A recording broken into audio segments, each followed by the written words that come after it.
예수께서 제자들 앞에서 이 책에 기록되지 아니한 다른 표적도 많이 행하셨으나 오직 이것을 기록함은 너희로 예수께서 하나님의 아들 그리스도이심을 믿게 하려 함이요 또 너희로 믿고 그 이름을 힘입어 생명을 얻게 하려 함이니라. 아멘. 이 오후 시간에도 주님의 은혜가 함께하길 소원합니다. 오늘 이 본문은 요한복음 마지막 부분에 기록이 된 말씀입니다.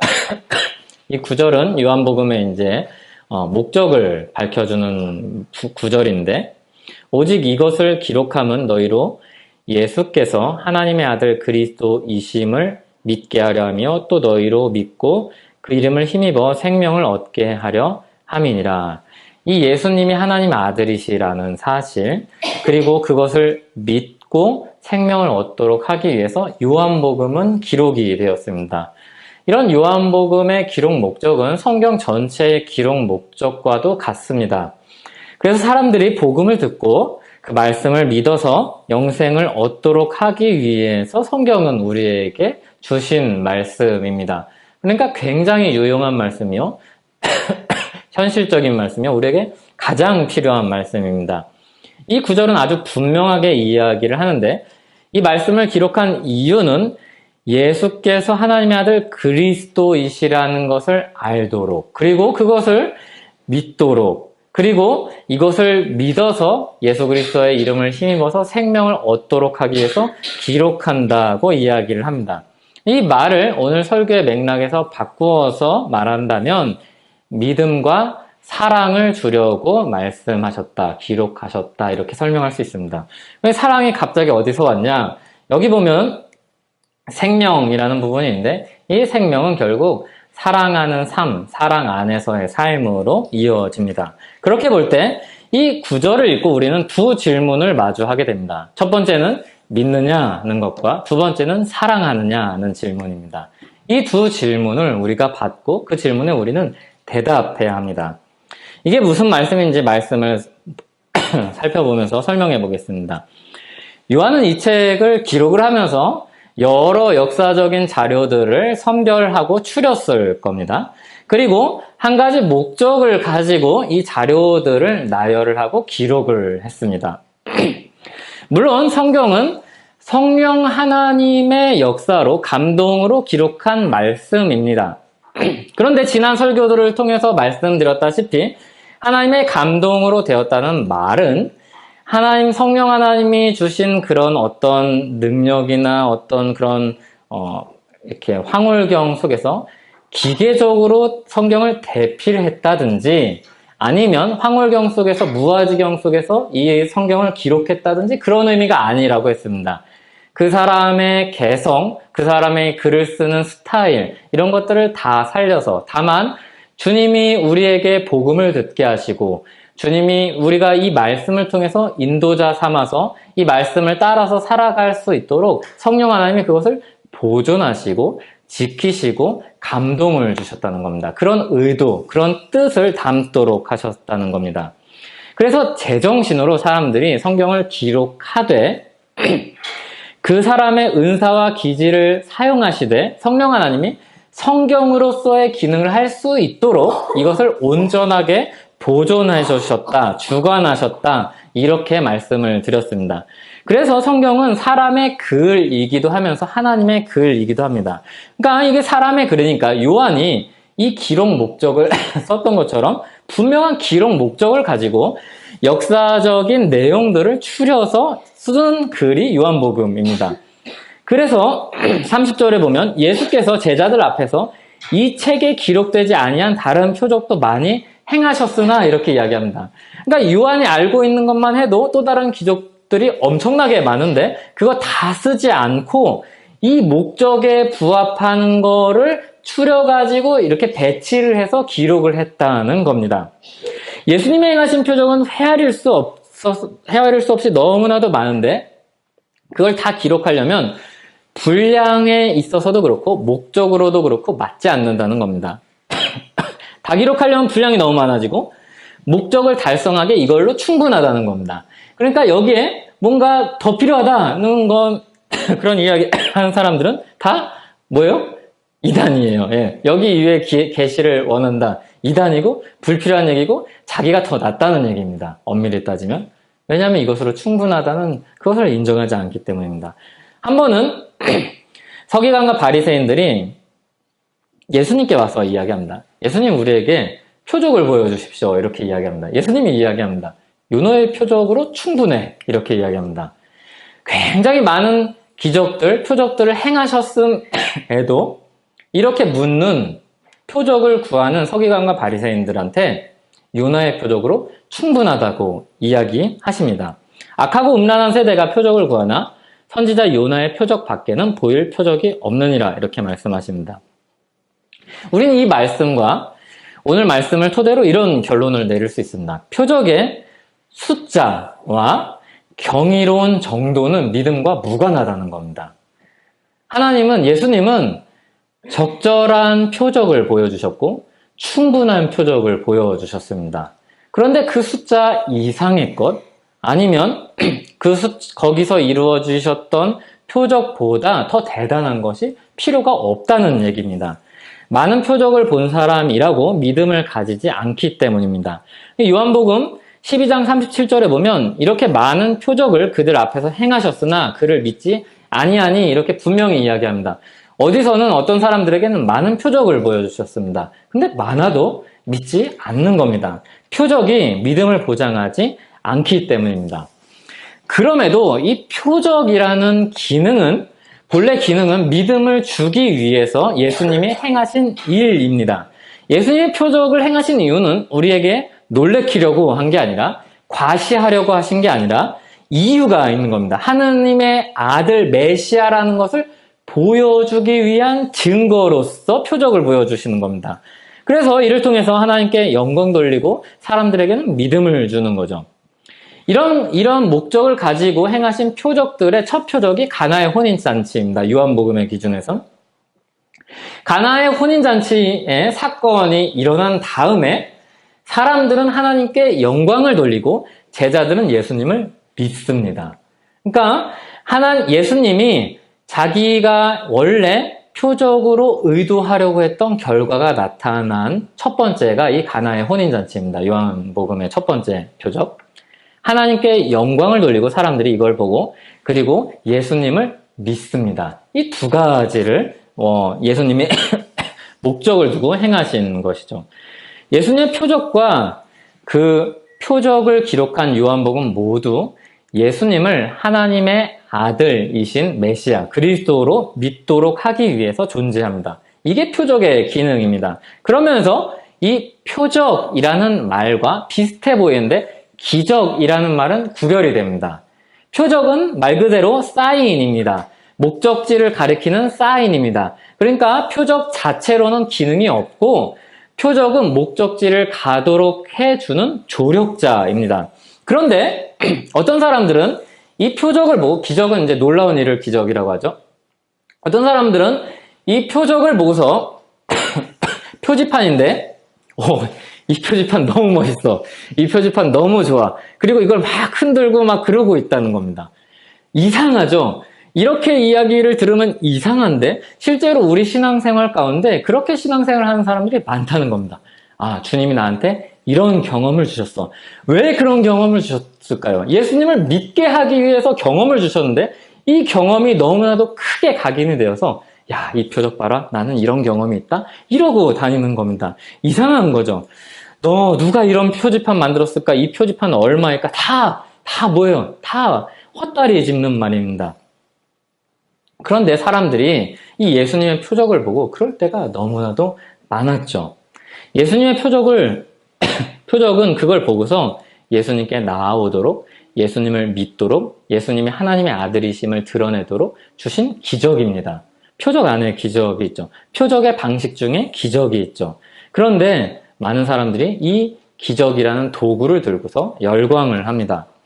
어떤 사람들은 자신이 예수님을 믿을 때 경험한 특별한 체험, 어떤 사람들은 자신이 가지고 있는 특별한 은사를 그렇게 대합니다. 굉장히 열광을 하죠. 그런데 그분들이 예수님을 믿는지는 잘 모르겠습니다.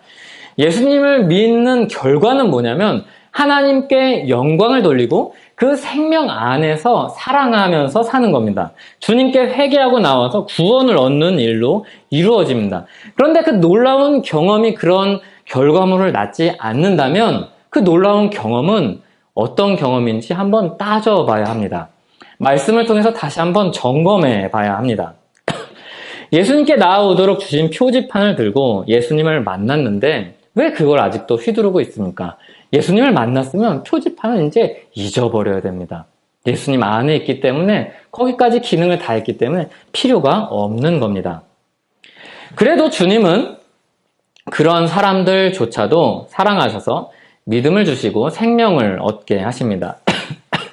요한복음은 앞서서 잘 이제 전략적으로 배치를 했다고 했는데, 이런 방식으로 하면 논리적으로 굴복하고 믿겠지, 이런 것보다는 예수님이 하나님의 아들이신 그리스도라는 것을 보여주기 위해서 적절한 증거들을 이렇게 배치를 한 겁니다.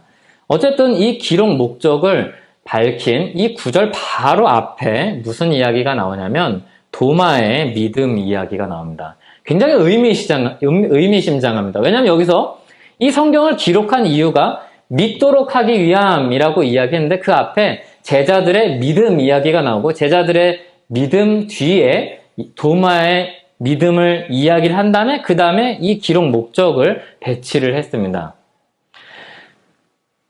그러니까 가장 인접한 문맥에 이 이야기가 있다는 것은 의미가 있다는 겁니다. 예수님이 부활을 하셨습니다. 제자들을 하나씩 만나십니다. 그리고 하루는 제자들을 다 같이 만났습니다. 10제자를 한꺼번에 만나셨습니다. 근데 그 자리에 도마가 없었습니다. 도마가. 어디로 갔는지, 무슨 이유인지 도마가 없었습니다. 그리고 나중에 다른 제자들이 도마를 찾아가서 이야기합니다. 우리가 부활한 예수님을 만났다. 에이, 난 못 믿어.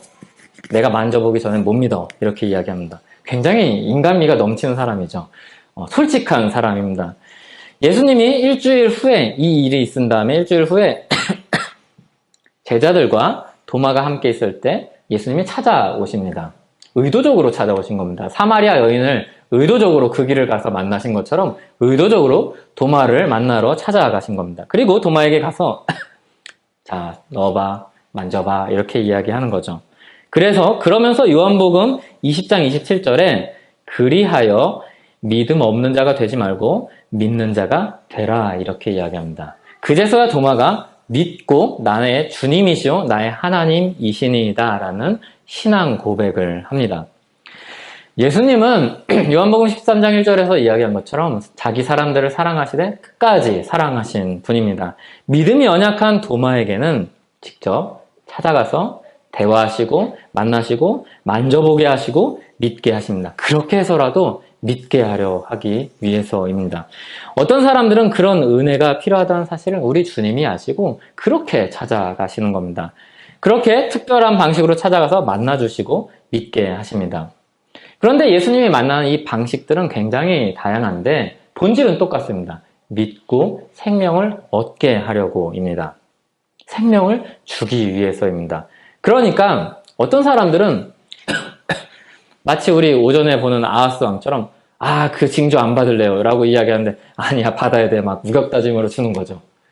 받아 그냥 받아 잔말 말고 받아 이러는 겁니다. 마치 그런 것처럼 비유적으로 이야기를 했지만 예수님이 말로 보여주심으로 충분히 이야기할 수 있는 믿게 할 수 있는 사람들에게는 그렇게 하시고 도마에게는 만지기까지 허락하시는 겁니다. 사실은 좀 무례할 수도 있죠, 도마의 그런 말들이. 근데 괜찮은 거죠. 그래. 그러고 믿지 않는 사람이 되지 말고 만져보고 믿는 사람이 되라는 겁니다.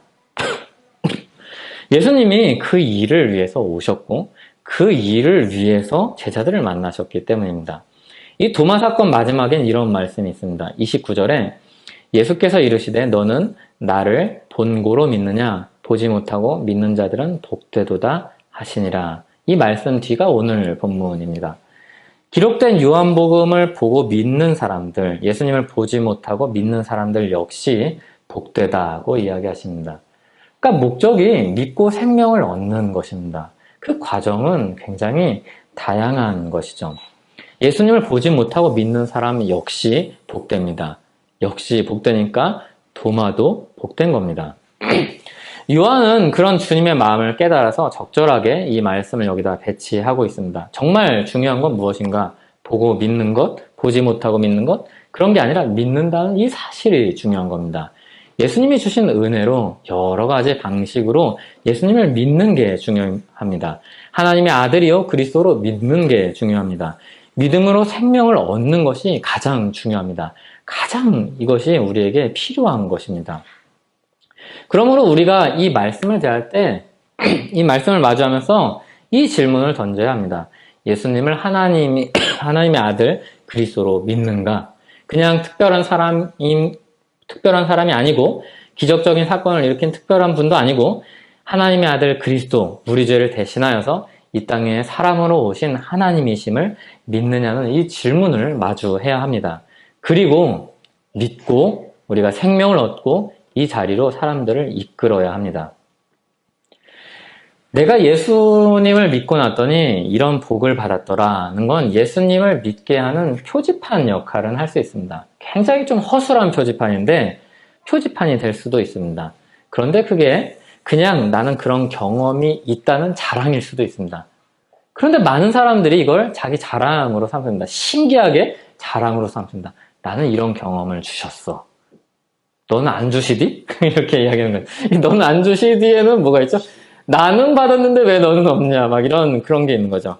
그래서 예수님을 믿게 하는 표지판으로서 이 기능을 잘 사용을 하면은 굉장히 아름다운데 만약에 이걸 가지고 자기 경험으로 삼으면 굉장히 재수없는 거죠. 그래, 너 잘났다 이런 생각이 드는 겁니다. 어떤 사람은 화려한 언변, 탁월한 성경 해석으로 성경을 잘 풀어서 논리정연하게 이렇게 막 설명을 합니다. 그런 다음에 묻습니다. 왜 안 믿어? 이 말을 왜 안 믿어에는 이게 너무 좋고 이게 정말로 필요한 거니까 믿어야 된다는 그런 간절함이나 사랑이라기보다 야, 이 정도로 잘 설명을 했고 이 정도로 분명하고 논리적이고 필요하다고 생각이 드는 합리적인 말씀인데 왜 안 믿냐는 겁니다. 역시 재수없는 겁니다. 그건 표지판 역할을 하는 게 아니라 자기가 표지판인 척하면서 자기 자랑을 하는 겁니다. 이 말씀은 우리가 성경을 예수를 그리스도로 믿는 본래 목적에 사용하는지를 묻습니다. 성경을 그런 기능으로 사용하는지를 묻습니다.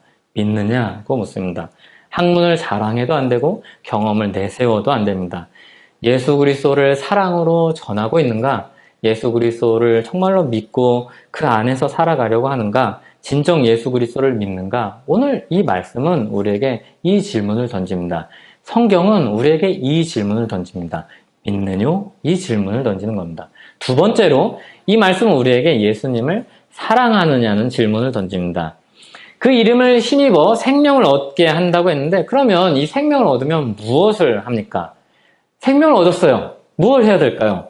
무엇을 하게 될까요? 사는 거죠. 생명을 얻었으면 사는 거죠. 죽은 사람은 살 수가 없잖아요. 생명을 얻었으면 사는 겁니다. 생명을 얻은 사람이 사는 겁니다. 믿었다 그리고 죽었다 이러지 않습니다. 믿었다 천국 갔다 이러지 않습니다. 믿었다 그리고 믿음으로 살았다입니다. 생명을 얻었다. 생명을 얻고 살았다. 이게 있어야 합니다. 생명을 얻었으면 삶이 있어야 합니다. 그러면 이 삶이 어떤 삶이어야겠습니까? 단연코 요한은 사랑의 삶이라고 이야기할 것입니다. 요한복음을 반으로 탁 쪼개면 1장부터 12장까지 그리고 13장부터 21장까지 나눌 수 있습니다. 대부분의 사람들이 그렇게 나눕니다. 1장부터 12장까지를 보통 표적의 책이라고 부릅니다. 그리고 13장부터 21장까지를 영광의 책 또는 승귀의 책이라고 부릅니다. 그래서 1장부터 12장엔 표적이 거기에 몰려 있습니다. 요한복음은 그렇게 구성을 했습니다. 그리고 이 표적이 끝난 12장 바로 뒤에 13장 1절에 무슨 말씀이 있냐면 좀 전에 아까 얘기했던 6월절 전에 예수께서 자기가 세상을 떠나 아버지께로 돌아가실 때가 이른 줄 아시고 세상에 있는 자기 사람들을 사랑하시되 끝까지 사랑하시니라. 그러니까 믿음을 마련하기 위해서 준비한 표적들이 다 끝나고 나서 바로 뒤에 붙는 이야기는 사랑입니다. 예수님께서 세상에 있는 자기 사람들을 사랑하시되 끝까지 사랑하시네요. 그러니까 표적이 믿음을 주는 역할을 한다고 했는데 구성이 아주 기가 막히죠. 표적의 얘기가 끝난 다음에 그 다음에 사랑으로 사는 삶에 대한 이야기가 나옵니다. 예수님의 사랑으로 사는 삶은 무엇입니까? 예수님께서 제자들을 사랑으로 가르치시고 고난받고 십자가에서 죽으시고 부활하셔서 다시 이들에게 믿음을 주시는 게 예수님의 사랑의 삶입니다. 믿음 뒤에는 사랑이 따라옵니다. 그리고 이뿐만이 아니라 좀 더 가깝게는 오늘 말씀 바로 뒤에 베드로를 만난 그 유명한 장면이 나옵니다. 21장에는 그 장면이 있죠. 내가 나를 사랑하느냐고 묻는 그 장면이 나옵니다. 오늘 이 기록 목적을 썼으면 말미에 썼으면 책이 끝나도 괜찮잖아요. 근데 끝나지 않고 그 뒤에 한 장을 더 붙여서 예수님이 베드로를 찾아오셔서 베드로와 이야기하신 그 사건을 기록하고 있습니다. 그러니까 앞에는 도마의 믿음 이야기가 있고 뒤에는 베드로의 믿음 이야기, 베드로를 사랑으로 인도하신 그 이야기가 있습니다. 마치 표적과 믿음을 이야기를 하면서 생명을 얻은 자에게 이어지는 삶이 무엇인지를 보여주는 것 같죠. 믿음이라는 문을 들어갔더니 그 안에 생명이 있습니다. 그리고 생명을 가진 사람들이 사는 삶이 무엇인지 그 방 안에 가득합니다. 예수님이 베드로에게 내가 나를 사랑하냐 이렇게 하신 질문은 우리에겐 이렇게 들립니다. 믿음으로 생명을 얻었다면 내가 사랑한 그 사랑으로 사랑하는 삶을 살겠느냐? 이렇게 들리죠. 쭉 이어서 읽으면 그렇게 들립니다. 그리고 베드로에게도 분명히 그랬을 것입니다. 예수님을 떠나지 않겠다는 이 베드로가 예수님이 말씀하신 대로 닭이 울기 전에 3번이나 예수님을 부인하고 저주합니다. 그런데 예수님이 이 저주하고 배반한 베드로를 부활하시고 찾아오십니다. 같이 밥을 먹습니다. 사실은 이런 배반자랑 밥이 먹고 싶겠습니까? 밥이 목으로 넘어갑니까? 뭐라고 막 그냥 쏟아놔도 다 괜찮을, 누구도 뭐라고 하지 않을 텐데, 베드로조차도 뭐라고 하지 않을 텐데 밥을 같이 먹습니다. 말을 건넵니다. 내가 나를 사랑하느냐? 핀잔 주려고 하는 거 아닙니다. 그 연약한 부끄러움을 밝히 드러내서 그냥 얼굴 시뻘개지라고 하는 말이 아닙니다. 베드로는 대답하죠. 자기 힘으로 쫓을 수 없지만 그 진실한 마음 주님이 아시죠? 이렇게 이야기합니다. 그때마다 예수님은 계속해서 반복해서 이야기합니다. 내 양을 치라, 내 양을 치라, 내 양을 치라 이렇게 이야기하십니다. 주님의 사람들을 낚는 어부요, 주님의 사람들을 치는, 주님의 양들을 치는 목자로 부르십니다. 주님의 일이 무엇입니까? 주님의 사람들을 미피하고 그들에게 복음을 전하고 그들을 세우는 일이죠. 복음의 증인으로 주님의 사랑으로 그 사람들을 감싸는 일이죠. 베드로는 그 사랑을 받았고 그 사랑을 하는 삶으로 부름을 받습니다. 주님의 사랑으로 사람들에게 복음의 증인이 되고 주님의 사랑으로 사람들을 감싸 안는 것이 베드로가 받은 사명입니다. 사랑의 삶입니다. 자기 사람들을 끝까지 사랑하셔서 배신자, 도망자 베드로를 찾아오신 그 사랑을 심장에 새기고 사는 것이 우리에게 요구되는 말씀입니다. 첫 번째는 믿느냐는 질문을 던지는데 두 번째는 그래서 우리에게 이 생명이 있느냐는 질문을 던집니다. 삶이 있느냐, 사랑이 있느냐는 질문을 던집니다. 이 질문은 결국 나를 사랑하느냐는 질문과 다르지 않습니다. 성경은, 오늘 말씀은 우리에게 그것을 요구합니다. 주님을 사랑하는지 묻습니다. 나를 사랑하느냐, 보잘것없고 능력없고 자기 욕심도 다스리지 못하고 사람들의 눈에서도 자유롭지 않고 말만 앞서고 그런 베드로에게 찾아오셔서 말씀하시죠. 그리고 다시 불러주시죠. 주님의 사명을 맡기시죠. 주님의 그 사랑을 우리에게 보여주시면서 기록하게 하시면서 우리에게 묻는 겁니다. 나를 사랑하느냐. 믿음으로 생명을 얻었는데 그 생명을 얻은 삶의 모습이 어딨냐고 묻는 겁니다. 성경은 그 길을 안내하는 안내자입니다. 그러므로 성경을 보는데 막 날카로워지고 사람들을 정죄하고 스스로 막 요가를 하듯이 스스로를 괴롭게 하고 그러면 성경을 보다 만 겁니다. 그냥 문 밖에 있는 겁니다. 성경 안으로 들어가서 더 제대로 보면 반드시 이 질문에 부딪히게 됩니다. 나를 사랑하느냐? 이 질문에 부딪히게 됩니다. 그리고 이걸 피할 수가 없습니다. 도대체 어디를 가도 믿고 나를 사랑하느냐는 이 질문을 도대체가 피할 수가 없습니다. 이 질문을 피한 사람, 이 질문을 마주하지 않은 사람, 못 봤다는 사람은 가짜일지 모릅니다. 아니면 굉장히 어린 신앙일 것입니다. 오늘 성경은 하나님의 아들 그리스도이신 예수님을 믿고 생명을 얻게 하려는 기록 목적을 가지고 있다고 분명히 이야기합니다. 그리고 이 말씀은 우리에게 두 가지 질문을 던진다고 했습니다. 믿느냐? 사랑하느냐? 예수님을 믿는지, 예수님을 사랑하는지, 믿음과 새 생명으로 사는 삶을 가지고 있는지를 묻습니다. 이 두 질문에 이 주님 앞에서 대답하는 삶을 사는 저와 여러분이 되기를 바랍니다. 같이 기도하겠습니다. 주님 감사합니다.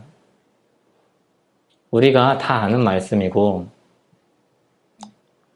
다 아는 이야기 같고 그런데 우리가 믿느냐, 진짜로 하나님의 아들 그리스도이심을 믿느냐는 이 질문과 생명을 얻은 사람으로서의 삶을 사느냐, 사랑하는 이 말씀 앞에는 늘 부끄러움이 있는 것 같습니다. 베드로가 바로 우리이고 베드로의 부끄러움이 바로 우리의 부끄러움입니다. 주님 그래도 우리를 붙들어 주셔서 주님의 은혜로 살게 하시고 주님의 사랑을 계속해서 채워주시는 줄 압니다. 주님 그 사랑 안에서 살고 싶습니다. 다만 우리가 연약하고 유혹에도 잘 빠지고 발도 잘 헛디디고 고집도 세고 그럽니다. 주님 붙들어 주시고 우리 마음을 꺾어주시고 우리 삶을 주관하여 주시고 우리 현실을 주님 앞에 내어놓게 하여 주시옵소서. 예수님의 이름으로 기도합나이다. 아멘.